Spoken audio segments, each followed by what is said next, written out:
Hello मेरे दोस्तों, आज हम लोग देखेंगे कैलेंडर के बारे में। जो बीपीएससी एग्जाम ले रही है, बिहार टीचर वैकेंसी का बीपीएससी एग्जामिनेशन ले रही है, उसमें देखिए कैलेंडर से बहुत सारे क्वेश्चन आ रहे हैं। बहुत सारे बुक को बहुत बड़े प्रकाशन पब्लिशर जो है अपने बुक निकाल रहे हैं, रुकमणी हो चाहे आप देखिए रुटेरिया, बहुत अपने बुक निकाल रहे हैं। इसमें देखिए कैलेंडर के बहुत सारे क्वेश्चन इसमें थे, तो हम सोचे कैलेंडर का टॉपिक एक आप लोगों को समझाते हैं। कैलेंडर में देखिएगा, कैलेंडर में मेनली समझना है कि वर्ष क्या होता है। वर्ष 2 टाइप्स के होते हैं। एक होता है साधारण वर्ष, एक कीजिएगा तो एक होता है साधारण वर्ष, एक साधारण वर्ष। एक बात कीजिएगा, एक होता है लीप वर्ष, एक साधारण वर्ष और लीप वर्ष। इस साधारण वर्ष और लीप वर्ष झंझट क्या चीज क्या है इसमें देखिएगा, तो इसमें दिक्कत क्या है कि लीप वर्ष हो तो लीप वर्ष में कितना होता है 300, साधारण वर्ष में 365 डेज होता है। एंड डेज को हिंदी में लिखिए ना, थोड़ा सा ज्यादा आसान होगा कि 365 दिन। और यहाँ पर कितना लीप वर्ष में होता है 366 दिन।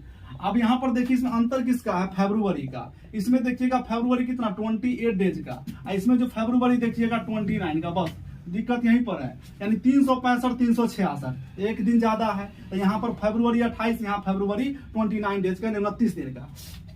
आप देखिएगा कि 28 और 29 होता क्यों है, माने देखिएगा यहाँ पर एक्चुअली जो मेरा साधारण यानी वर्ष जो होता है वो 365 दिन नहीं, 365 दिन 6 घंटा के आसपास होता है। एक से जो हमारा देखते हैं कि यहाँ पर मान लीजिए कि सन है, यहाँ पर सन है तो अर्थ जो रिवोल्यूशन करता है, अर्थ जो रिवोल्यूशन कर रहा है एक्चुअली 365 दिन में नहीं, 365 दिन 6 घंटा से अप्रोक्स है। इसी कारण एक दिन बढ़ जाता है। अब यहाँ हुआ कि 366 दिन लीप वर्ष में क्यों होता है। अब यही चीज है कि अब लीप वर्ष किसको कहेंगे, फरवरी 29 हुआ तो क्यों हुआ, तो चक्कर क्या है। अभी देखिएगा, सबसे पहले यहाँ पर देखेंगे अभी कि लीप वर्ष साधारण वर्ष क्या होता है। लीप वर्ष और साधारण वर्ष पहचानने का रूल है, जैसे अभी 2023 है, 2023 है, कैसे क्या कहिएगा कि यह लीप वर्ष है कि साधारण वर्ष है। तो इसको कुछ नहीं करना है, लास्ट का 2 डिजिट को पकड़ना है, लास्ट का 2 डिजिट को पकड़ना है और 4 से भाग देना है। यानी 23 को 4 से भाग दे दिए।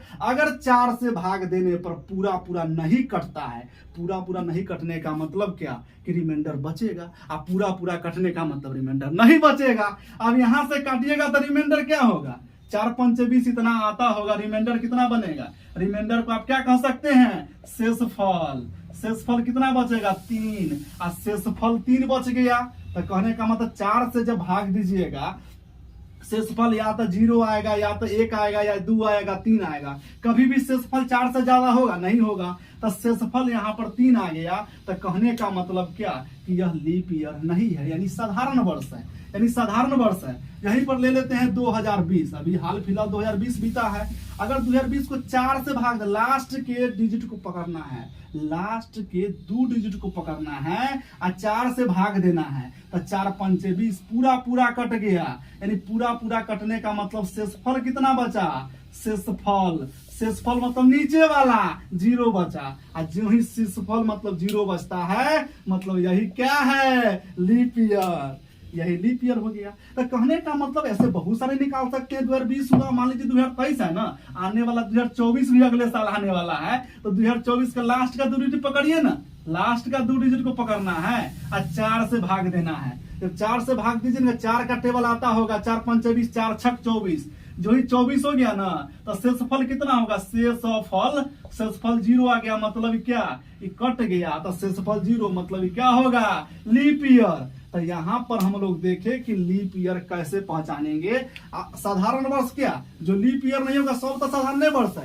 अब यहाँ पर एक वो चीज देखना है, देखना क्या है कि आपने 20 निकाला, 24 निकाला। तो जब आप निकालिएगा, पहले इसको मिटा लेते हैं। देखिए अब यहाँ पर अभी देखें कि आप क्या कर रहे थे। अभी 2020 से मैंने स्टार्टिंग किया, तो यहाँ पर 2020 लिख लीजिए, 2021 लिख लीजिए, 2000 क्या कीजिए 22 लिख लीजिए, 2022 और 2000 क्या कहते हैं कि यहाँ पर 2024 लिख लीजिए, 2025 लिख लीजिए। यहाँ पर क्या कीजिए 2026, यहाँ पर 2027 और 2028। कहाँ तक लिखते जाएगा, यहीं तक छोड़ देते हैं। अब इसको लास्ट का 2 डिजिट को पकड़िए, 4 से भाग दीजिए, कट जाएगा ना, कट गया तो क्या होगा, लीप ईयर।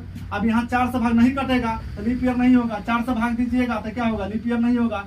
4 से भाग दीजिएगा तो कट जाएगा तो लीप ईयर होगा। इस 4 से भाग दीजिएगा ना तो रिमाइंडर इसका 0 नहीं आएगा, तो लीप ईयर ही नहीं है, ये भी लीप ईयर नहीं है। 4 से भाग दे दीजिएगा, लास्ट का 2 डिजिट को ध्यान रहे, लीप ईयर नहीं होगा, लीप ईयर होगा। ध्यान दीजिएगा, लीप ईयर में क्या कंडीशन है, 4 साल के बाद, 20 के बाद 24 और 24 के बाद 28 मतलब 4 साल के बाद। देखिए कि 4 साल पर रिपीट हो रहा है। 20 के बाद 24, 24 के बाद 28, अगर पीछे जाना होगा तो 20 के पहले 16, 16 से पहले 12, तो ये सब लीप ईयर हो गया, मतलब 4 साल पर बढ़ रहा है। 4 साल पर बढ़ रहा है। ये तो समझ में आपको आ गया कि लीप ईयर क्या होता है। लीप ईयर समझ गए, लेकिन घबराइएगा कहाँ, घबराइएगा शताब्दी वर्ष में, जिसको कहते हैं सेंचुरी, जिसको कहते हैं सेंचुरी, यानी इसको कहते हैं शताब्दी, शताब्दी शताब्दी शताब्दी वर्ष यानी सेंचुरी ईयर, इसको कहते हैं सेंचुरी ईयर, मतलब शताब्दी वर्ष कहते हैं। शताब्दी वर्ष मतलब 100 वाला, 100 वर्ष वाला शताब्दी वर्ष। शताब्दी वर्ष की बात करेंगे तो क्या आ जाएगा, मान लीजिए कि आपको हम दे देते हैं 1900, आप कहेंगे कि 1900 जो ईयर है, यानी 1900 जो है, क्या यह 1900 जो है क्या यह लीप ईयर है? तो देखिए जब भी शताब्दी वर्ष वाला होगा तो भाग 4 से नहीं देना है, भाग 400 से देना है। अब यहाँ शताब्दी वर्ष को पहचानेंगे कि लीप ईयर है कि नहीं है, यानी लीप ईयर मतलब इसको अधिवर्ष भी कह सकते हैं। अधिवर्ष एक नाम है लीप वर्ष के। तो अधिवर्ष को पहचानना हो तो 4 से भाग नहीं देना है, 400 से भाग देना है। तो इसको 4 से भाग दीजिएगा तो गलती हो जाएगा। शताब्दी वर्ष है तो 400 से भाग देंगे, और 400 से भाग दीजिएगा तो 4 से पूरा पूरा नहीं कटने का मतलब रिमाइंडर 0 नहीं आएगा, और रिमाइंडर 0 नहीं आएगा तो ये लीप वर्ष नहीं है, यानी 1900 जो आ गया लीप वर्ष नहीं है। ध्यान दीजिए, शताब्दी वर्ष लीप ईयर यानी सेंचुरी ईयर 400 से भाग देना है। तो अब यहाँ पर देखिए जब भी कोई शताब्दी वर्ष होगा, जब भी कोई शताब्दी वर्ष आपको और पहचानना हो तो 400 से भाग देना है। कुछ लिख देते हैं, मान लीजिए कि यहाँ 1900 दे दिया, यहाँ 1800 दे दिया, मान लीजिए कि यहाँ पर ले लेते हैं 2000, यहाँ मान लीजिए कि ले लीजिएगा 2100, फिर ले लेते हैं 2200, यहाँ पर ले लीजिए 2300, यहाँ मान लीजिए कि ले लेते हैं 2400, 23,000 नहीं लेना है, 2300 ले लीजिए ना। अब यहाँ भाग देना शताब्दी वर्ष है ना, और शताब्दी के अंतिम में 2 को 0 ना होगा। शताब्दी मतलब कितना, 100 को खाता 2 को 0 होगा। तो शताब्दी 400 से भाग देना है। 400 से भाग दीजिएगा, क्या कटेगा? नहीं कटेगा। 400 से भाग दीजिए, पूरा पूरा कटना चाहिए, मतलब शेषफल 0 आना चाहिए, नहीं कटेगा। और 400 से भाग दीजिए, कट जाएगा। 4 5 20, 400 से भाग दीजिए ना, 400 से 2 0 0, और 4 5 20 में शेषफल 0 आएगा, मतलब यह क्या होगा? लीप वर्ष होगा।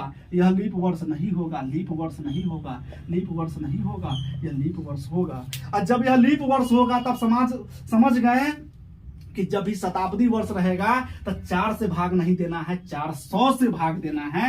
ये शताब्दी वर्ष समझ गए तो एक क्वेश्चन आपको देते हैं, समझिए। किसी लड़का का जन्म 29 फरवरी, किसी लड़का का जन्म जो है 29 फरवरी 1896 में हुआ है। किसी लड़का का जन्म, मान लीजिए ना कि आपका अपना बेटा है, मान लीजिए कि आप शादी कीजिएगा तो आपका बेटा चाहे बेटी जन्म लेगा। लीजिए कि आपका बेटा जन्म लिया 29 फरवरी 1896 के, तो अब जो है उसका बर्थडे कब मनाइएगा? तो आप कह दीजिएगा 97 में मनाएंगे ना। यहाँ पर देखिए ना, जो 18 जो है ना 97 आएगा, यानी 97 आएगा। 1896 के बाद 97 आएगा, तो इधर कहिएगा कि जो ही 4 से इसको भाग देंगे 4 से, तो 4 दूनिया 8, 4 चौके 16, मतलब यह कौन? लीप वर्ष है। तो लीप वर्ष है तब ना 29 फरवरी आया है भाई, तो लीपे वर्ष ना हुआ, ये लीप वर्ष है। तो लीप वर्ष है तो 29 फरवरी, ऐसे भी बता सकते हैं कि 29 यानी 29 तारीख के फरवरी हुआ, कहने का मतलब लीप वर्ष होगा, अधिवर्ष होगा, यानी अधिवर्ष होगा। तो अब जो अगले साल 97, तो 97 को लास्ट को काटेंगे 4 से, तो कटेगा? नहीं कटेगा। नहीं कटेगा तो कथी नहीं कटेगा? तो फरवरी यहाँ पर 28 दिन के आएगा, मतलब साधारण वर्ष हो गया। साधारण वर्ष होगा तो फरवरी 28 दिन के। ये बेचारा का 97 में अपना बर्थडे नहीं होगा, तो कहेगा पापा जी 98 में मनाएंगे। अब 98 में मनाएगा तो कति होगा? इसको 4 से काट कर देखेगा, 4 से कटवे नहीं करेगा। 4 दूनिया 8 है, यहाँ पर कितना आ जाएगा? मतलब शेषफल 0 नहीं आएगा, इसका 98 भी गया। आप कहेगा पापा जी 99 में, आप देखिए पापा जी 99 में पैसा उसा रख ले, लेकिन 92 नहीं करेगा। देखिएगा 4 दूनी 8 पूरा नहीं कटा, 4 से नहीं कटा। आप कति बेचारा जो है उस दिन भी बर्थडे नहीं मनाया। आप देखिए आ गया 1900। आप 1900 बताएं आपको, जब शताब्दी वर्ष होगा तो 4 से नहीं 400 से भाग देना है। आप देखिए 400 से भाग देंगे ना तो क्या होगा? ये बेचारा के यो साल बर्थडे नहीं हुआ। आप बेचारा जाएगा 1901 में, 1 में देखिए लास्ट का 2 डिजिट, यो साल इसका बर्थडे नहीं हुआ। आप देखिए 1902 में, यो साल इसका बर्थडे नहीं हुआ। आप जाइए 1903 में, यो साल इसका बर्थडे नहीं हुआ। आप देखिए 1904 में अब लड़का का बर्थडे होगा, क्योंकि लास्ट का 2 डिजिट 4 से कटेगा। आई लड़का बर्थडे मनाएगा, ये लड़का धूमधाम से बर्थडे मनाएगा। 96 के बाद 4 में, यानी डायरेक्ट 8 साल के बाद बर्थडे मनाएगा। आप देखिए जो लड़का का जिस दिन जन्म होगा वो लड़का 8 साल के बाद बर्थडे मनाएगा भाई। देखिए यानी उसका नसीब क्या कर सकते हैं आप सोचिए, आप पर छोड़ देते हैं।